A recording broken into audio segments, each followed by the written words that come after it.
I'm now going to demonstrate the thyroid exam. The key to the thyroid exam is knowing the anatomy.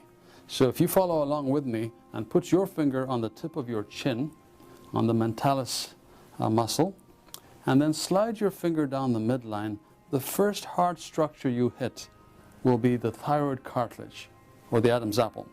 You're actually going over the hyoid bone, but you generally don't feel it very clearly in the midline. So the first thing you hit is the top of the thyroid cartilage.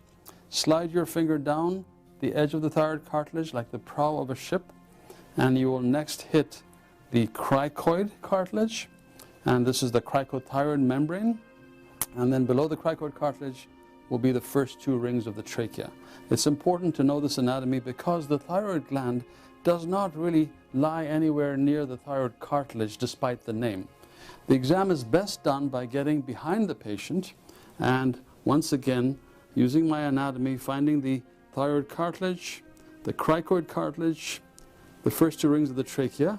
I then put my fingers in the midline over the first two rings of the trachea. That's where the isthmus of the thyroid lies. I then flatten my fingers. It's almost as though I'm trying to choke the patient. And I slide my finger slightly to the side. And now I ask the patient to swallow.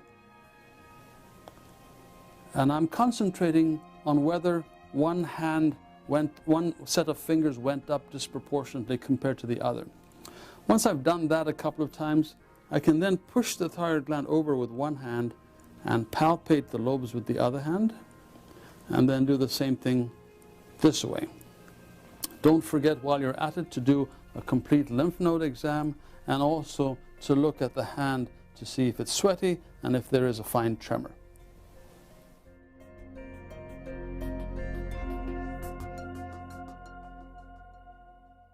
The preceding program is copyrighted by the Board of Trustees of the Leland Stanford Junior University.